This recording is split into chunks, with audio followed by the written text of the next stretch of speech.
Bismillahirrahmanirrahim. Alhamdulillahi rabbil alamin wa salatu wa salamu ala nabiyyina Muhammad wa ala alihi wa sahbihi ajma'in. Vazhdojmë me temën e radhës nga libri Udhëzimet e surave të Kuranit. Tema e radhës është fillojmë pe gjusit 8 tash.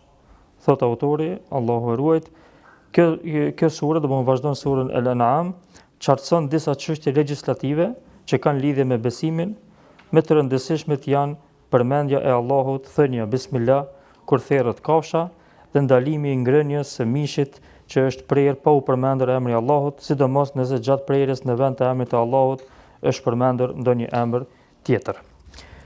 Ajetet që flasin për këtë temë janë prej ajetit 118 deri te ajeti 121 nga surja Al-An'am. Allah i thot fekulu mimma dhukira smullahi alayhi in kuntum bi ayatihi mu'minin. وما لكم لا تأكلوا مما ذكر اسم الله عليه وقد فصل لكم ما حرم عليكم إلا ما اضطررتم إليه وإن كثيرا ليضلون بأهوائهم بغير علم وإن ربك هو أعلم بالمعتدين وذروا ظاهر الإثم وباطنه إن الذين يكسبون الإثم سيجزون بما كانوا يقترفون ولا تأكلوا مما لم يذكر اسم الله عليه وإنه لفسق وإن الشياطين ليوحون إلى أوليائهم ليجادلوكم وإن أطعتموهم إنكم لمشركون. Allahu thot, hani vetëm atë mish gjatë therrjes së të cilit është përmendur emri i Allahut nëse vërtet besoni në shpalljet e tij. E përse të mos e hani atë që është therrur me emrin e Allahut, kurse ai tashmë ju ka shpjeguar se ç'është ndaluar, përveç se kur jeni në shtrengesë. Shumë njerëz i largojnë të tjerët për rrugës së drejtë nga padia dhe nga dëshirat e tyre të kota. Në të vërtetë Zoti yt i njeh më së miri shkelësit. Largohuni nga gjunahet e hapta dhe të fshehta, sepse ata që kanë bërë gjunahe patjetër që do të ndeshkohen për atë që kanë vepruar. Mos hani asnjë mish që nuk është therrur me emrin e Allahut, sepse kjo është gjuna. Në të vërtetë djajt i nxisin miqtë e vet që t'ju kundërshtojnë ju. E nëse ju i bindeni atyre, me siguri që edhe ju do të ishit idhujtar.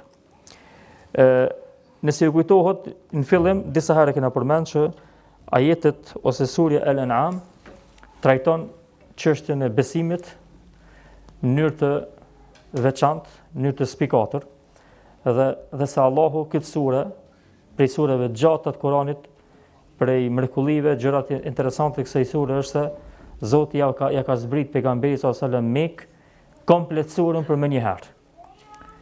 Dhe në të përmendet besimin Allahun tamam që ç'dohet, edhe dy çështje tjera që fokusohen shumë.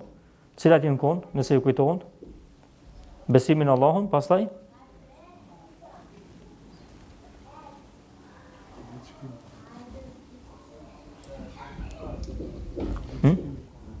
Po, ditën e fundit, bravo, ditën e gjykimit, edhe një kamit.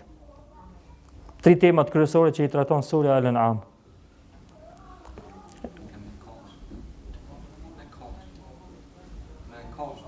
Jo, domethënë 3 temat kryesore të besimit që i trajton sura Al-An'am, besimin në Allahun, besimin në ditën e gjykimit edhe besimi në profetët e Zotit. Për çfarë arsye? Për arsye se këto 3 temat kanë qenë bazat kryesore me të cilat ka polemizuar pejgamberi sa me banorët e Mekës. Edhe Allahu ja ka pru mrekulli këtë sure, edhe i ka treguar pejgamberit sallallahu alajhi wasallam, i ka treguar banorëve të Mekës se unë kam mundësi mi sjell të dërguarit një sure të plot që i trajtojnë këtë çështje në mënyrë detajzuar edhe ja ngrit juve argument. Për këtë arsye janë habit banorët e Mekës kur i kanë dëgjuar krejt ajetet e surës Al-An'am se pejgamberi sa mi ka lexuar para tyre. E tash, përderisa Zoti ashtu e trajtu këtë meselë të besimit në këtë sure, fillon disa dispozita që në shiqin parë na duken që janë dispozita ahkame, ligje, rregulla, therrja e kurbanit, therrja e kafshëve. Realiteti edhe kjo ka të bëjë me besimin. Dhe faktikisht këtu tregohet edhe rëndësia e tauhidit në jetën e muslimanit. Domthonë besimi i shnosh në Allahun nuk manifestohet veç kur thotë unë kam besuar në Zotin, i kum besu librat e tij, i kum besu pejgambert e tij, i kum drejtu vetëm Zotit, e lëz vetëm Zotin. Jo, ka gjitha fushat e jetës, sferat e jetës, duhet më pa besimi, tauhidin në jetën e besimtarit. Një sen që ka më thani ullah sot, një arab në Arabi Saudite, hoq, patëm diçka një farë muhabeti, një farë bisede, më thani një dobi shumë interesante. Shumë interesante. Tha, domthon është Daveçi, domthon ka vizitu vende të ndryshme të botës. Nashë shumicën e vendeve të Evropës, të perëndimit, e vendeve ndryshme. Tha, me njerëz që e kanë tha tauhidin, besimin në rregull, pe muslimanëve, shumë ma lehtë tha mirë kupton edhe në çështjet e dunjos. Ata tha shka kanë tha bestytni tha edhe në çështje tjera tha kanë kontradikta, kanë probleme. Këta se kësha një asnjëherë. A i tha unë nuk e kam të lexuar, tha po është e logjikshme tha edhe me kështu me citate. Pse? Se zemra e tij është e qetë, është e drejtë, nuk ka rryma tjera që e lëvizin zemrën e tij. E ka besimin e pastër, e ka drejtimin e qartë. Andaj edhe në bashkëpunim me njerëz, edhe në qasje me njerëz, vrehet kjo qartësia e tij, kjo bindja e tij, ky drejtimi i tij i qartë. E tash, ky besim du të manifestu në këtë jetën e njerëzve, në këtë jetën tonë. Dhe në mesin e kësaj edhe te kurbani. Qysh te kurbani? Qysh është përmend këto ajete? Allahu po thot, hani nga ajo që është therrur në emër të Allahut. Kështu po fillon ajetet. Për arsye se në atë kohë, në kohën e pejgamberit sallallahu alajhi wasallam, edhe te kurbani banorët e Mekës kanë bërë shirk. Jo dini, domethënë kanë afru te Zoti, çish bojnë edhe tash në disa vende, domethënë dervisht që therrin kurbane për tyrbën, për teçën, për shehin, e derdhin gjakin edhe përmes saj munohen më afru te Zoti. Kjo është shirk, e qartë. Tash banorët e Mekës kanë prej kurbana, kanë thirr kurbana për zotat e tyre. Edhe kanë pas caktuar, kanë shkuar dhe kanë dhënë kurbanin, e kanë prej para Zotit tyre, para idhujve që i kanë pasur dhe kanë thonë kjo na ndihmon në lufta, kjo na ndihmon në probleme, kjo na ndihmon në skamje, në varfëri e kështu me radhë. E pse Allahu po thot hani nga ajo që është thirrë në emër të Allahut? Kjo çështje është e njohur. Ajo që është thirrë në emër të Allahut normalisht i hani. S'ka nevojë me një fjalë me e trajtu këtë meselë. Dietarët e tefsirit kur kanë ardhur te ky ajet, siç e përmend Imam Taberiu dhe të tjerët, thonë se në kohën e pejgamberit alayhis salam, kur ka fillu pejgamberi sa me tregu te banorët e Mekës që nuk hahet edhe kafsha nëse nuk është përmend emri i Allahut, banorët e Mekës, sipas një transmetimi vetë e kanë ngrit një problematik, një dyshim, sipas një transmetimi, persianët ja kanë çuar një letër edhe ja kanë dhënë aty një ide çish me kundërshtu pejgamberin, profetin. Cila u kon ideja? Ideja u kon që çish ju po thoni që s'lejohet me hongër kafsha që e ka myt Allahu, ka cof. Kurse pe lejoni me hongër kafshën që e prejni vetë. Cila ka përpasi? Ajo që ka Zoti e ka myt, më hongër, ata që a keni myt ju. Ju kokni ju pipsh një përparsi vetës ndaj Zotit. Edhe disa pej muslimanëve fillestarë në Islam kanë fillu mu tut që nashti zban me hongër heq mishin edhe vetë që ka e prejmë se po një me nashti ku ka pun problematike kjo çështje. E Allahu i ka qu këto ajete për më tregu që faktikisht hani nga ajo që është thirrur në emrin të Allahut, për arsye se kjo çështje ju ka sqaruar juve, ju ka tregu. Edhe pse logjikisht këta që e prejnë muslimant ose që e kanë prej shokët e pejgamberit sallallahu alajhi wasallam, se kanë prej për veti që më kanë ndaluar. S'ka thonë pe prej në emën të se unë jam dikushi, e kanë prej në emën të Allahut. Kursa esenca, problematika që është ndalu me hongër u konë se ata banorët e Mekës i kanë prej për idhët të tëne. Dhe të njëjtën kohë dhe të softina që nuk u përmend emri Allahut hiç, për arsye se ajo pastaj nuk është pastër, është e fliqur. Për këtë arsye Allahu I fillon këtë ajet në këtë formë. Ajo çka është e bukur vëllazni që përmenda edhe tash, domthon, përveç që ngritet çështja e besimit si temë përmes thirrjes kurbanit, tregohet edhe detajisht kjo mesele. Domethën kurbani ose kafsha që therrët ka mundësi mi pas disa forma të shirkut. Cila formë për këtu për ajeteve kuptohet?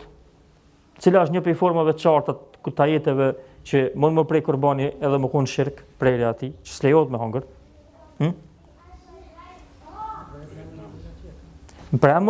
Kur prejhet, ne mund të idhullit ose dika çka adhurohet vend Allahut. Kjo është e qartë. E dyta,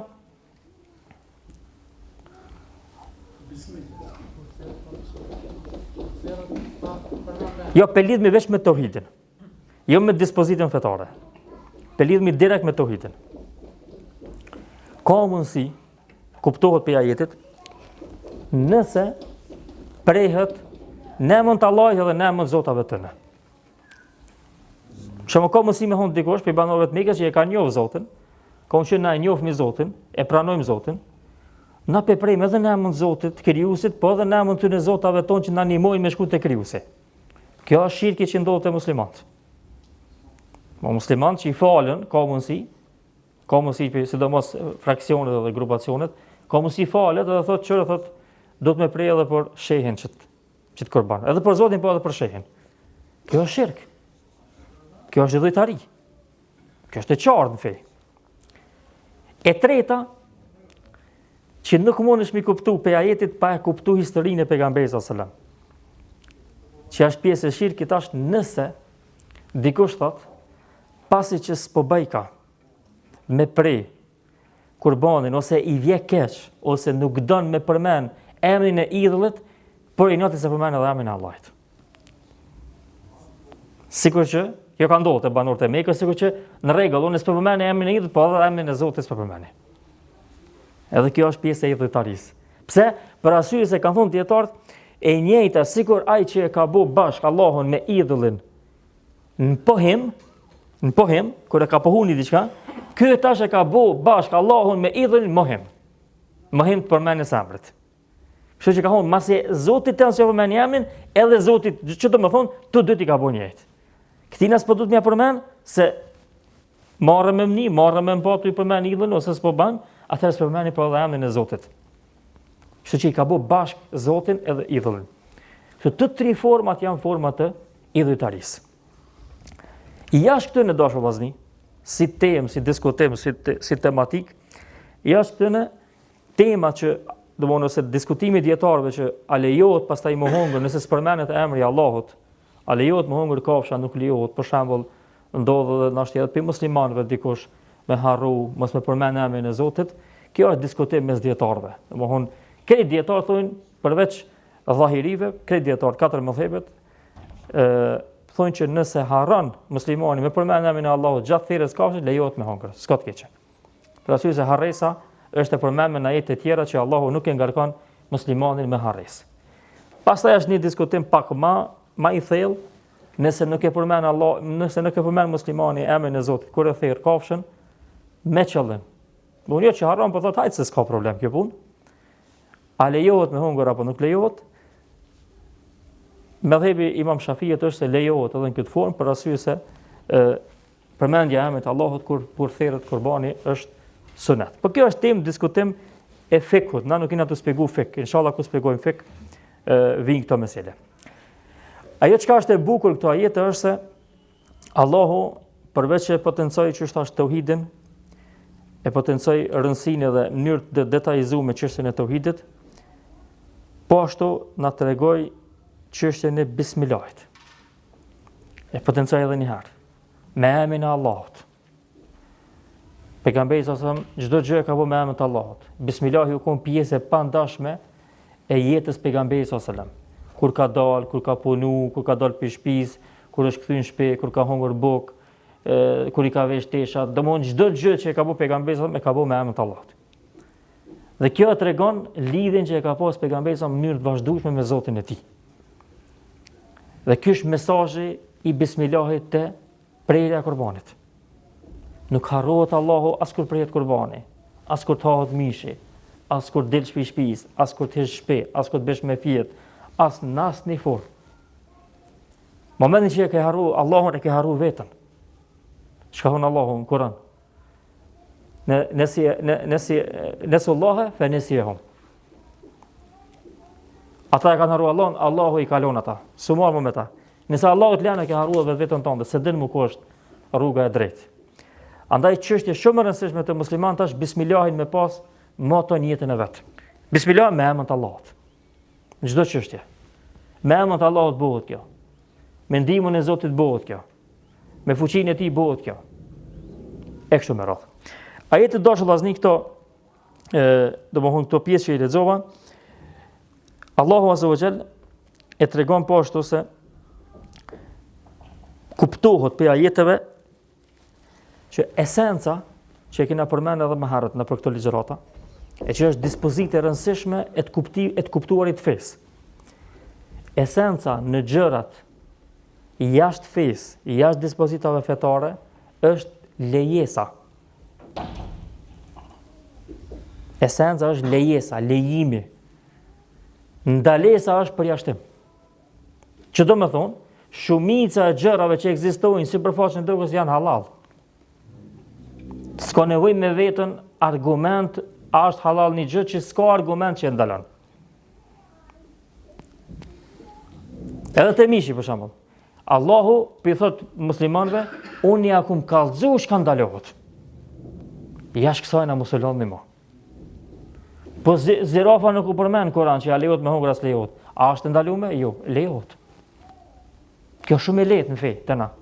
Dhe kjo e tregon madhështinë e fesë. Çdo gjë el aslu fil ashya'i libaha, ka thon dietarët. Çdo gjë në esencë jashtë rregullave fetare, jashtë dispozitave fetare është e lejuar. Bane. Kur ndalohet veç kur ka argument me ndalu. S'ke nevojë me vetë për shembull, mire që ky sok, që kjo pije, që kjo ushqim, a lejohet me hongër? Krejt janë të lejuar. Cilat janë ndaluar? Ato që janë qartësuar. Ngordh sira, mishi i thijut, mishi i domshëm që i bën dom domosdoshmë se vërtetohet që të bën dom, i bën dom njerëzve për shkak helmit ose diçka shakonta, gjëra tjera janë të lejuar.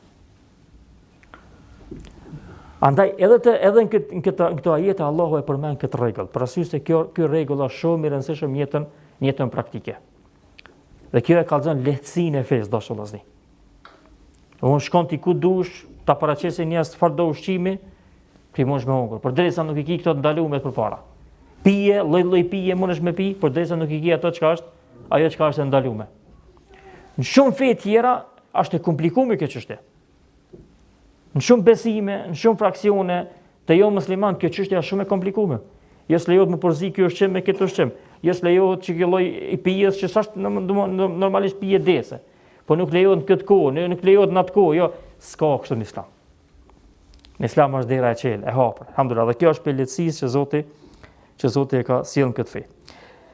Po ashtu dashur vëllazni, pika çështja tjetër është një temë shumë e rëndësishme, shumë e bukur në fe, që ndalimi i halalit është njëjtë sikur lejimi i haramit. E që njerëzit kanë thënë nuk e menojnë në çet aspekt, në çet formë. Menojnë që ju ka thënë njerëzit që kjo është harama shumë e rëndësishme. Mi ka kallzu haramin. Edhe më thonë kjo është haram. Po ashtu është e rëndësishme të thonë kjo është halal. Jo vetëm ona e ndalesës, po edhe ona e lejesës. Andaj çdo gjë që e ka leju Allahu zguxon me thonë është haram. Allahu pizbret ajetet, pi ju kallzon që aty në muslimanëve që janë tuta, thua me hongër, mos me hongër kafshën, që ju përmend emri Allahut, po thotë jo, çu spehani ju. Çajini të thonën. Çu spehani kafshën që ju përmend emri Allahut, kurse unë ja kum sqaruar dispozitat në mënyrë të detajzuar. Domthonjë kjo çështje nuk është e thjeshtë. Ti mundesh mos me hongër diçka që s'të pëlqen ty. Kjo është e lehtë. Po mos me hongër diçka për shkak bindjes tënde, që s'ban me hongër, kurse ajo në realitet lejohet me hongër, kjo është ndaluar. Kjo është e njëjtë sikur me hongër një diçka që menon që është halal kurse në realitet është haram. Të dyat janë njëjta dashur vëllezër. Edhe kjo e ka thënë bukurinë e fesë. Pse se Allahu nuk e lejon muslimanin mi ndalu gjërat që Allahu i ka lejuar. Thot Allah, kul men harrama zinat Allahi allati akhraja li ibadihi wat-tayyibati min ar-rizq. Kush është ai që i ndalon të mirat që Zoti ja ka nxjerr prej tokës njerëzve, edhe ushqimet e pasura të mira, ushqimet e pasura për qëllim ushqimet halal. Kush mund të ndalu këta? Nëse ndalon këta, i bën sikur me lejue atë që e ka ndaluar Zoti. Sikur me leju atë që e ka ndaluar Zoti. Domthon kur e ndalon diçka që e ka lejuar Zoti, është njëjtë sikur me leju atë që e ka ndaluar Zoti. Dhe të dyat janë ndaluar rrepsesh në fenë e Allahut Azza wa Jall, nga se është te i kalimi kompetencave. Këto çështje i ka sqaruar Zoti, këto çështje i ka treguar Allahu, halalin dhe haramin. Këtë rast te i kalon kompetencën, që nuk përket ty. Pika e 5 dhe e fundit, edhe pse tema domthonë është Zoti është duke sqaruar çështjen e bismillahit, çështjen e ushqimit, kur është halal, kur nuk është halal me hongër, megjithatë përmend një rast përjashtues. Dhe thot illa matturirtum ilay. E ndaluar është me hongër coftinën. E ndaluar është me hongër atë kafshë që është përmend që është therrën për idhullin. Po është ndaluar me çdo gjendje? Jo. Nëse detyroheni, jeni në ngarkesë, s'keni çka me bë, se keni çare pa hongër, lejohet me hongër. Edhe kjo është për bukurisë të fesë, dashur vëllezër. Edhe kjo është për bukurisë të fesë. Që Allahu nuk e ka bë fen strikte, dençat mas që nuk pranon kur një farë për me thonën përshtatje me gjendjen e robit, me gjendjen e njerit, me gjendjen e muslimanit. Feja është jeton me neve, jeton. Ki diçka vështërsi, Zoti ta lehtëson. Këtë arsye dietar thonë kullama daqa al-amru ittasa. Është për rregullave të fikut. Sa më shumë që të ngushtohet mesela, zgjenohet. Sa më shumë që të ngushtohen ut, Allah i t'i qelut, t'i zgjenon. O kullama tasa daq. Sa më shumë që zgjenohet, pastaj ngushtohet në bazë të rregullave të fesë.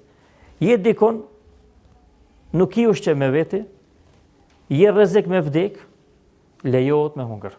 Çfarë do ushqimi, që ushqimet e ndaluara që janë, lejohet. Lejohet me pi, çfarë do pije që është ndaluar, për me shpëtu jetën. Dhe kjo është pi rahmetit që Allahu e ka sjellë për besimtarin. Madje dietar thonë nëse dikush në këto momente nuk han një diçka që është ndaluar edhe rrezikon me vdek, përgjegjësinë e kësaj vepre do të jap llogari për këtë vepër para Zotit.